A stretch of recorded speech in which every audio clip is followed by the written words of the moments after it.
Hello dear student, UP board NCERT class 11th गणित chapter number first समुच्चय sets आपका चल रहा है। एक्सरसाइज 1.4 में लास्ट लेक्चर में हम लोगों ने क्वेश्चन नंबर 1, 2, 3, 4 को कंप्लीट किया था। आज हम क्वेश्चन नंबर 5, 6, 7, 8 को कंप्लीट करेंगे। यह जो भी आपका चैप्टर है ये 2025 और 26 के एनसीईआरटी पैटर्न पे आधारित जो क्वेश्चन है उन पे डिस्कशन होगा। तो क्वेश्चन नंबर 5 से पहले एक छोटा सा पॉइंट आपको जान लेना है, सर्वनिष्ठ समुच्चय क्या होता है। सर्वनिष्ठ समुच्चय, क्योंकि इसके पहले हम लोगों ने सम्मिलन समुच्चय देखा था जिसको यूनियन कहते हैं। अब सर्वनिष्ठ समुच्चय आ गया। सर्वनिष्ठ समुच्चय का मतलब होता है उभयनिष्ठ। उभयनिष्ठ समुच्चय।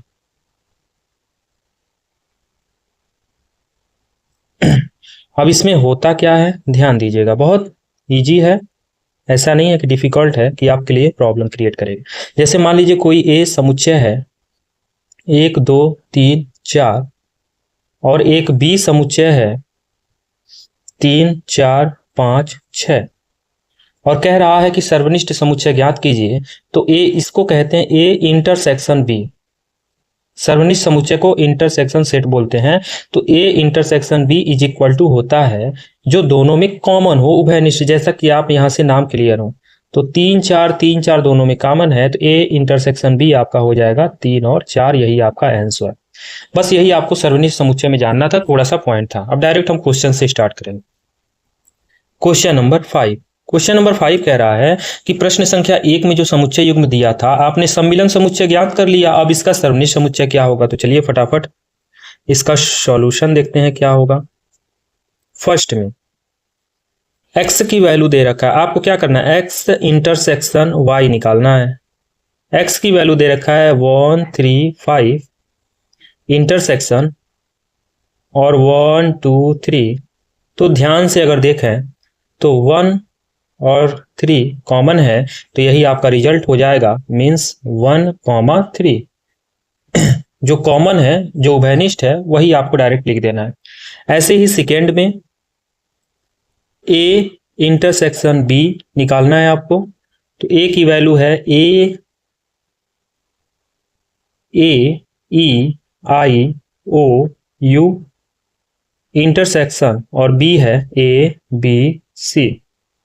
अगर आप ध्यान से देखें तो ए कॉमन है और कुछ भी कॉमन नहीं है, तो इसीलिए आपका इसका फाइनल रिजल्ट आपका ए हो जाएगा और यही आपका आंसर हो जाएगा। आप मेरी बातों को समझ गए होंगे जो मैं कहना चाह रहा हूं। ऐसे ही क्वेश्चन नंबर 3 में यहां भी ए इंटरसेक्शन बी आपको फाइंड करना है। अब यहां पे देखिएगा समुच्चय निर्माण दिया है, रोस्टर में क्या हो जाएगा, एक प्राकृतिक संख्या जो 3 का गुणज है, तो 3 का गुणज क्या हो जाएगा, 3 दूना 6, 3 त्रिकी 9, 3 चौके 12, ऐसे चलते जाएगा।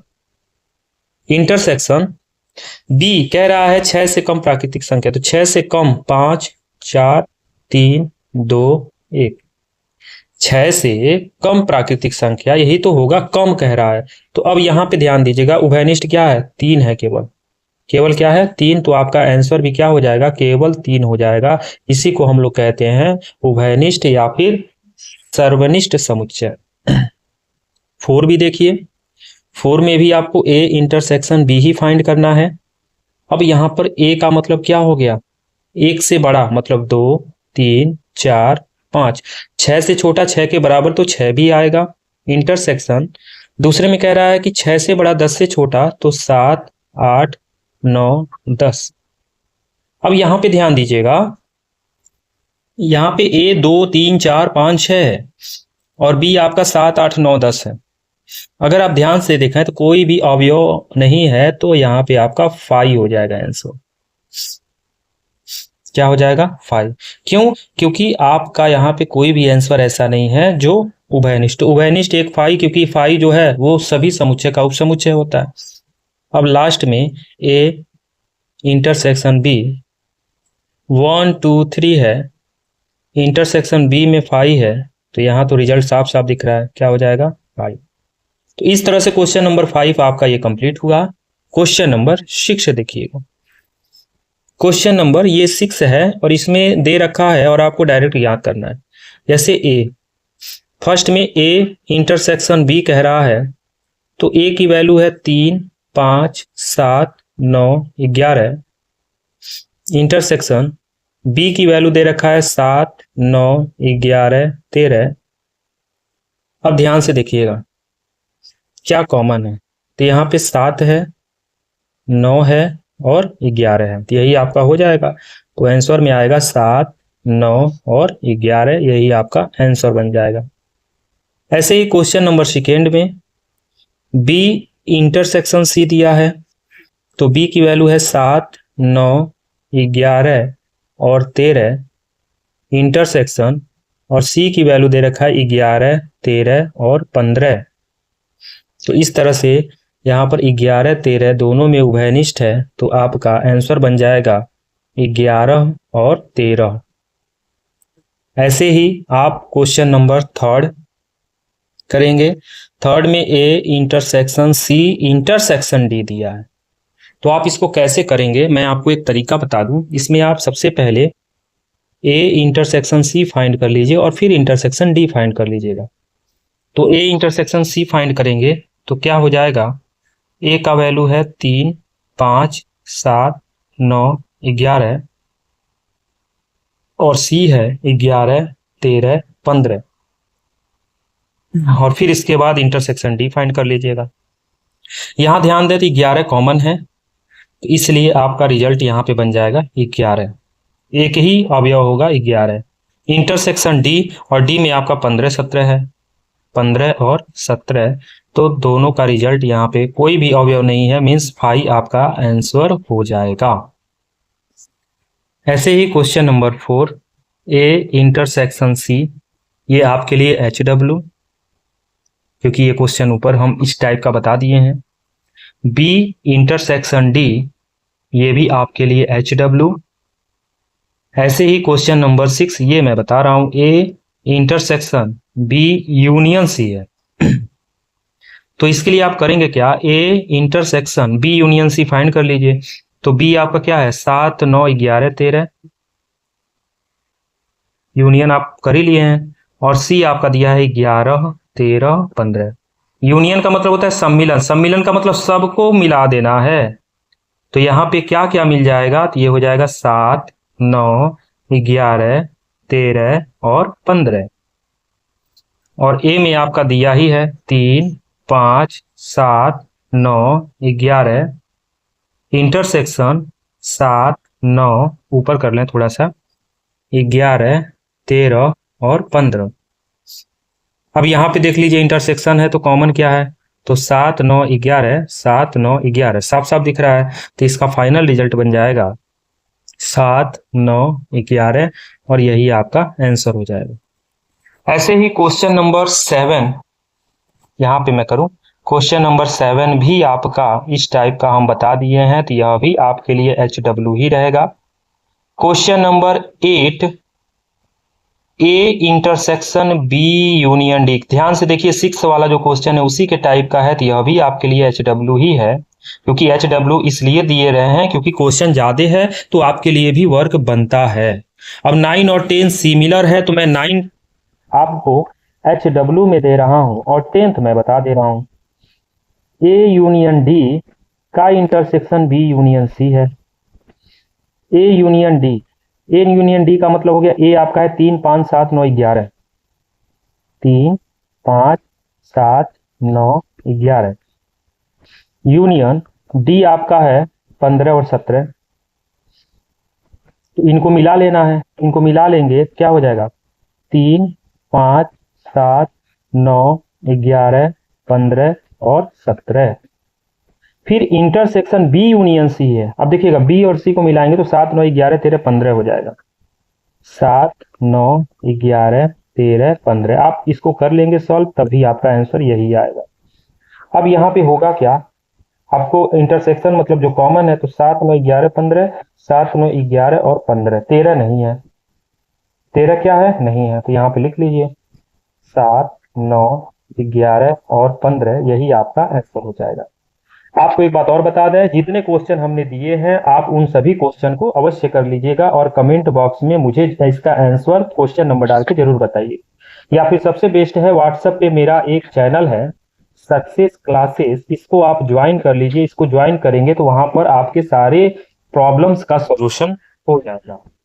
अब देखिएगा क्वेश्चन नंबर 7। क्वेश्चन नंबर 7 आपका जो है बहुत अच्छा क्वेश्चन है। इसमें भी आपको ABCD दिया है और ये सब फाइंड करना, ये सब हो चुका है, ठीक है, ये सब हो चुका है।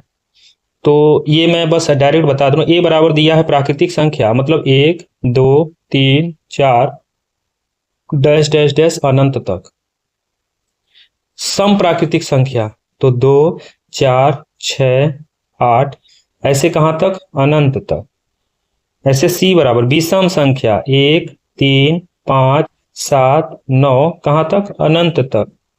ऐसे डी बराबर दे रखा है अभाज्य संख्या 2 3 5 7 कहां तक, अनंत तक।